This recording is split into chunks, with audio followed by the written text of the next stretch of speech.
सुबह का वक्त था। शहर जाग रहा था और स्कूल की घंटी बजने ही वाली थी। एक तरफ साफ सुथरी यूनिफॉर्म में बच्चे स्कूल जा रहे थे और दूसरी तरफ उसी स्कूल के बाहर एक 13 साल का लड़का कूड़े के ढेर में झुका हुआ था। नाम था आरव। हाथों में बोरा, पैरों में चप्पल नहीं और आंखों में कुछ ऐसा जो आम बच्चों में नहीं होता। दिन में वो कचरा बीनता था ताकि शाम को मां की दवा खरीद सके, और रात में जब पूरी बस्ती सो जाती थी वो बिना किताब, बिना कॉपी, एक टूटी दीवार पर दुनिया के सबसे मुश्किल गणित के सवाल हल करता था। किसी ने नहीं सोचा था कि यही बच्चा एक दिन पूरे स्कूल को चौंका देगा। एक सवाल, एक ब्लैक बोर्ड और एक ऐसा जवाब जिसे देखकर बड़े बड़े टीचर भी सन्न रह जाएं। ये कहानी है कूड़ा बीनने वाले उस बच्चे की जो हालात से नहीं हारा और अपनी किस्मत खुद लिख दी। दोस्तों, आइए अब जानते हैं कि वो कचरा बीनने वाला बच्चा आखिर था कौन और उसे गणित की इतनी गहरी समझ कैसे थी। सुबह का समय था। सूरज धीरे धीरे आसमान में चढ़ रहा था। सड़क पर बच्चों की चहल पहल शुरू हो चुकी थी। साफ सुथरी यूनिफॉर्म में बच्चे हंसते हुए स्कूल की ओर जा रहे थे। उन्हीं बच्चों से थोड़ी दूरी पर एक दुबला पतला लड़का सड़क किनारे कूड़े के ढेर के पास झुका हुआ था। उसके हाथ में एक बड़ा सा बोरा था जिसमें वो प्लास्टिक और कबाड़ चुन रहा था। उसका नाम आरव था। उम्र करीब 13 साल, लेकिन चेहरे पर उम्र से कहीं ज्यादा जिम्मेदारियों की लकीरें थी। आरव के कपड़े फटे हुए थे, हाथों पर छोटे छोटे जख्म थे, लेकिन उसकी आंखों में एक अलग ही चमक थी। वो चमक किसी आम बच्चे की नहीं थी। जब भी वो स्कूल जाते बच्चों को देखता, उसके चेहरे पर हल्की सी मुस्कान आ जाती। उसे स्कूल से प्यार था, पढ़ाई से प्यार था, लेकिन गरीबी ने उससे ये सब छीन लिया था। लेकिन आरव सिर्फ कूड़ा बीनने वाला बच्चा नहीं था। वो हर सुबह स्कूल की घंटी की आवाज ध्यान से सुनता था। जब प्रार्थना शुरू होती तो वो अपने काम को कुछ पल के लिए रोक देता, आंखें बंद करके खड़ा हो जाता, जैसे वो भी उसी लाइन में खड़ा हो। उसे अक्षर नहीं मिले थे, पर सपने पूरे शब्दों में थे। स्कूल की इमारत उसके लिए किसी मंदिर से कम नहीं थी। ऊंची दीवारें, बड़ी बड़ी खिड़कियां और अंदर से आती बच्चों की आवाजें, सब कुछ उसे अपनी ओर खींचता था। कई बार वो कूड़े का बोरा जमीन पर रख देता और खिड़की के पास जाकर अंदर झांकता। उसे सबसे ज्यादा गणित की क्लास अच्छी लगती थी। ब्लैक बोर्ड पर लिखे अजीब अजीब चिन्ह उसे डराते नहीं थे, बल्कि बुलाते थे। उस दिन भी ऐसा ही हुआ। क्लास के अंदर गणित का पीरियड चल रहा था। शहर के मशहूर और सख्त शिक्षक विवेक शेखावत बोर्ड के सामने खड़े थे। उनकी पहचान थी कम बोलना और कठिन पढ़ाना। बच्चे उनसे डरते भी थे और सम्मान भी करते थे। उस दिन उन्होंने क्लास की ओर देखा और गंभीर आवाज में कहा, आज मैं तुम्हें एक ऐसा सवाल देने जा रहा हूं जो आसान नहीं है। पूरा क्लासरूम अचानक शांत हो गया। राघव, जो हमेशा टॉपर रहता था, सीधा होकर बैठ गया। कुछ बच्चों ने पेन कसकर पकड़ लिया, कुछ के चेहरे पर डर साफ दिखने लगा। विवेक सर ने ब्लैक बोर्ड पर लिखना शुरू किया। लंबा सवाल, बहुत लंबा। इंटीग्रल, फ्रैक्शन, रूट, चिन्ह, ऐसा सवाल जो आमतौर पर कॉलेज में पढ़ाया जाता है। उसी समय खिड़की के बाहर खड़ा आरव सांस रोके बोर्ड को देख रहा था। उसकी आंखें एक एक चिन्ह को ऐसे पढ़ रही थीं जैसे कोई किताब पढ़ता है। उसका दिल तेज धड़कने लगा। ये सवाल उसे डरा नहीं रहा था, बल्कि उसके दिमाग में कुछ हलचल हो रही थी, जैसे कोई बंद दरवाजा धीरे धीरे खुल रहा हो। विवेक सर ने चौक नीचे रखी और बोले, जिसने इस सवाल को हल कर दिया उसका नाम इस स्कूल के इतिहास में लिखा जाएगा। घंटी बजी। बच्चे कॉपियां लेकर बाहर निकल गए। सबके चेहरे पर चिंता थी, लेकिन आरव वहीं खड़ा रहा। जब स्कूल खाली हो गया, वो धीरे धीरे खिड़की के पास गया। उसने पूरा सवाल ध्यान से देखा, हर लाइन, हर पैटर्न अपने दिमाग में उतार लिया। फिर वो अपना बोरा उठाकर दौड़ पड़ा। उसकी झुग्गी स्कूल से ज्यादा दूर नहीं थी। एक छोटा सा कमरा, टूटी दीवारें, टपकती छत। अंदर न बिजली थी, न टेबल, न किताबें, लेकिन एक दीवार ऐसी थी जो किसी ब्लैक बोर्ड से कम नहीं थी। उस दीवार पर पहले से कई अधूरे सवाल, पुराने हिसाब और टेढ़े मेढ़े अंक बने हुए थे।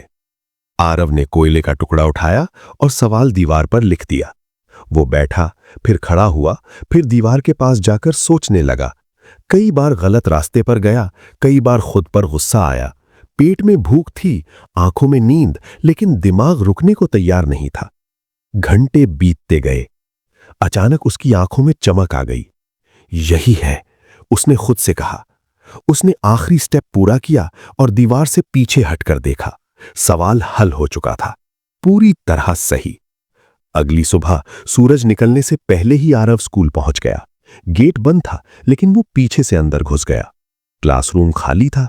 उसने बोर्ड साफ किया और वही समाधान एक एक स्टेप में लिख दिया। बिना नाम लिखे, बिना कुछ कहे, वो चुपचाप बाहर चला गया। जब क्लास शुरू हुई और विवेक सर अंदर आए तो वे रुक गए। उनकी नजर सीधे बोर्ड पर गई। पूरा सवाल हल था और बिल्कुल सही। उनकी सांस थम गई। ये किसने किया? पूरी क्लास चुप थी। विवेक सर समझ चुके थे, ये कोई साधारण बच्चा नहीं हो सकता। ये कोई ऐसा था जो दिखता नहीं लेकिन असाधारण था, और यहीं से आरव की जिंदगी बदलने वाली थी। विवेक शेखावत कुछ पल तक बोर्ड को देखते रहे। उनकी आंखों में हैरानी थी, गर्व था और कहीं ना कहीं बेचैनी भी। जिस सवाल को उन्होंने बच्चों के लिए लगभग असंभव मानकर दिया था, वो इतनी साफ सुथरी लॉजिक के साथ हल किया गया था कि उन्हें खुद यकीन नहीं हो रहा था। उन्होंने धीरे से पूछा, जिसने ये किया है वो सामने आए। पूरी क्लास में सन्नाटा फैल गया। बच्चे एक दूसरे का चेहरा देखने लगे। राघव खड़ा हुआ और बोला, सर, ये मैंने नहीं किया। एक एक करके सबने मना कर दिया। कोई आगे नहीं आया। विवेक सर की आवाज भारी हो गई। ये मजाक नहीं है, ये समाधान किसी बहुत बड़े दिमाग का है। लेकिन फिर भी कोई नहीं बोला। विवेक सर ने गहरी सांस ली। उस पल उन्हें एहसास हो गया था, ये बच्चा इस क्लास का नहीं है, शायद इस स्कूल का भी नहीं। अगला सवाल उन्होंने और भी कठिन दिया, इतना कठिन कि बच्चों ने कॉपी खोलनी भी बंद कर दी। घंटी बजी, सब चले गए, लेकिन खिड़की के बाहर वही दुबला पतला लड़का खड़ा था, आरव। उसकी आंखें बोर्ड से हटी ही नहीं। वो पूरा सवाल याद कर चुका था। उस दिन भी वो अपनी झुग्गी लौटा और दीवार पर वही कहानी दोहराई। कोयला, दीवार और अनगिनत कोशिशें। रात गहरी होती गई। बाहर कुत्तों के भौंकने की आवाज थी। कहीं से शराबी की चीख सुनाई दे रही थी। मां देर रात काम से लौटी, लेकिन आरव ने खाना भी नहीं मांगा। वो बस दीवार के सामने खड़ा रहा। भोर होने से पहले सवाल हल हो चुका था। अगली सुबह जब स्कूल अभी बंद ही था, आरव फिर अंदर घुस गया। उसने बोर्ड पर समाधान लिखा। तभी पीछे से आवाज आई, रुको। आरव जैसे पत्थर का हो गया। उसने पलटकर देखा, विवेक शेखावत दरवाजे पर खड़े थे। डर के मारे आरव का दिल जोर से धड़कने लगा। उसे लगा अब सब खत्म हो गया। वो बिना कुछ सोचे भाग खड़ा हुआ। विवेक सर ने पीछा किया, लेकिन झुग्गियों की गलियों में आरव गायब हो गया। विवेक सर वापस क्लासरूम लौटे और बोर्ड को देखा। ये समाधान पहले से भी बेहतर था। उनके हाथ कांपने लगे। ये बच्चा चमत्कार है, उन्होंने खुद से कहा। उसी दिन उन्होंने उसे ढूंढने का फैसला किया। विवेक शेखावत का मन बार बार उसी सवाल पर अटक रहा था। यह बच्चा कौन है, कहां से आता है, और इतना बड़ा दिमाग इतनी चुप्पी में कैसे पल रहा है? दोपहर की छुट्टी होते ही वे स्कूल के पीछे की बस्तियों की ओर निकल पड़े। वहां जहां पक्की सड़क खत्म होती है और जिंदगी असली रूट में शुरू होती है।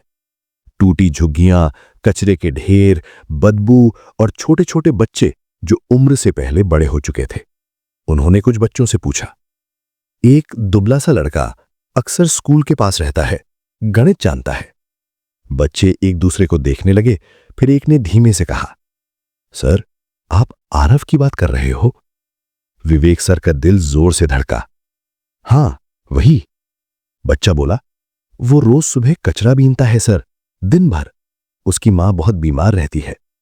ये सुनकर विवेक सर रुक गए। बीमार? हां सर, कई साल से। दवा महंगी है, इसलिए आरव दिन में कचरा बीनता है ताकि शाम को मेडिकल से दवा ला सके। विवेक सर की आंखों के सामने बोर्ड पर लिखा वो परफेक्ट सॉल्यूशन घूम गया। दिन में कचरा और रात में गणित। अगले कुछ दिनों में विवेक सर ने आरव की जिंदगी को और करीब से देखा। सुबह सुबह जब शहर सो रहा होता, आरव कूड़े के ढेरों में झुका होता। कभी टूटी बोतल से हाथ कट जाता, कभी किसी की डांट पड़ती, कभी कोई सिक्का फेंक कर कह देता, भाग यहां से। लेकिन वो रुकता नहीं था, क्योंकि उसे पता था आज अगर प्लास्टिक ज्यादा मिलेगा तो मां की दवा पूरी आ जाएगी। शाम को वो मेडिकल के बाहर खड़ा रहता। दुकानदार उसे जानता था। आज फिर देर हो गई बेटा। आरव बस मुस्कुरा देता। रात को जब झुग्गी में अंधेरा होता, वो दीवार के सामने खड़ा हो जाता। कोई बल्ब नहीं, कोई किताब नहीं, बस दिमाग और कोयला। वो सवाल बनाता, खुद ही तोड़ता, खुद ही जुड़ता। कभी कभी नींद से आंखें बंद होने लगती तो दीवार से सिर टेक कर कुछ पल रुकता, फिर दोबारा शुरू। यही उसकी दुनिया थी। एक दिन अचानक दोपहर के बाद विवेक शेखावत आरव से मिलने स्कूल के पीछे फैली झुग्गियों की ओर निकल पड़े। जैसे ही वे आगे बढ़े, बदबू, गंदगी और तंग गलियों की घुटन ने उनका स्वागत किया। चारों तरफ बिखरा कचरा, नंगे पैर दौड़ते बच्चे और थकी हुई जिंदगियां। ये दुनिया स्कूल की चारदीवारी से बिल्कुल अलग थी। उन्होंने रास्ते में खड़े एक आदमी से पूछा, आरव का घर कहाँ है? आदमी ने उन्हें ऊपर से नीचे तक देखा और फिर धीमी आवाज में बोला, उसके पिता नहीं है सर, बहुत पहले चल बसे, तब से वही बच्चा घर संभाल रहा है। यह सुनते ही विवेक सर के पैरों तले जमीन खिसक गई। 13 साल का एक बच्चा, घर का इकलौता सहारा, अंदर बीमार मां, न कोई साधन न कोई सहारा, और फिर भी ऐसा दिमाग जिसे देखकर बड़े बड़े लोग हैरान रह जाएं। कुछ कदम और आगे बढ़ने के बाद वो एक झुग्गी के सामने आकर रुक गए। यही था आरव का घर। आधी टूटी दीवार, पुराना पर्दा, अंदर अंधेरा। उन्होंने धीरे से आवाज दी, आरव। अंदर से खांसने की आवाज आई, फिर एक कमजोर सी महिला की, कौन है? आरव बाहर आया, हाथ में वही बोरा, आंखों में डर। सर को देखकर वो घबरा गया। सर, आप यहां? विवेक सर अंदर गए। जो उन्होंने देखा उसने उन्हें तोड़ दिया। एक कोने में आरव की मां पड़ी थी, शरीर सूखा, आंखें बुझी हुई, पास में दवाइयों की आधी खाली पत्तियां, और दूसरी तरफ दीवारें, पूरी दीवारें, समीकरण, इंटीग्रल, श्रृंखलाएं, नोट्स, गलतियां काटकर दोबारा लिखी हुई। विवेक सर ने कांपते हाथों से दीवार छुई। ये सब तुम रात में करते हो? आरव ने सिर झुका लिया। दिन में काम करना पड़ता है सर, रात ही मिलती है। कितने घंटे सोते हो? कभी कभी नहीं भी। विवेक सर की आंखें बाहर आईं। किताबें? नहीं है सर। कॉपी? नहीं। फिर ये सब कैसे? आरव ने दीवार की ओर देखा। यही मेरी कॉपी है सर, यही मेरा बोर्ड। एक पल को विवेक सर बोल नहीं पाए। फिर आरव धीमे से बोला, मां की दवा के पैसे पूरे नहीं पड़ते सर, इसलिए कभी कभी स्कूल नहीं आ पाता। पर सवाल वो दिमाग से निकलते नहीं। उसने कांपती आवाज में जोड़ा, मैं गणित नहीं छोड़ सकता सर, वही तो मुझे जिंदा रखता है। विवेक शेखावत की आंखों से आंसू गिर पड़े। उन्हें समझ आ गया था, ये बच्चा गरीब नहीं है, ये बच्चा मजबूर है, और ये मजबूरी भी उसकी प्रतिभा को रोक नहीं पाई। उन्होंने आरव के कंधे पर हाथ रखा। आज से तुम अकेले नहीं हो। आरव ने पहली बार सर को सीधे देखा। सच में, सच में, तुम्हारी मां की दवा, तुम्हारी पढ़ाई, तुम्हारा भविष्य अब मेरी जिम्मेदारी है। आरव की आंखों से आंसू बह निकले। ये आंसू दर्द के नहीं थे, ये आंसू थे पहली बार किसी के भरोसे के। अगले दिन जब वो स्कूल यूनिफॉर्म में क्लास में बैठा तो सब उसे घूर रहे थे, लेकिन जब उसने बोर्ड पर सवाल हल किया तो पूरा स्कूल तालियों से गूंज उठा। उस दिन आरव ने अपनी बोरी स्कूल के बाहर छोड़ दी। अब वो कूड़ा नहीं बीनता था, अब वो ज्ञान बीनता था। और यही थी एक कूड़ा बीनने वाले बच्चे की उड़ान, जो साबित करती है कि प्रतिभा हालात नहीं देखती, बस एक मौका मांगती है। ये सिर्फ एक बच्चे की कहानी नहीं थी, ये हर उस प्रतिभा की कहानी थी जो गरीबी के अंधेरे में दब जाती है, लेकिन अगर एक सही हाथ मिल जाए तो वही प्रतिभा पूरी दुनिया को रोशन कर सकती है। दोस्तों, आपको ये कहानी कैसी लगी हमें कमेंट में जरूर बताइए, और ये भी लिखिए कि आप इस वीडियो को देश के किस कोने से देख रहे हैं। अगर इस कहानी ने दिल को छुआ हो तो एक लाइक दीजिए और चैनल को सब्सक्राइब करके हमारा साथ दीजिए।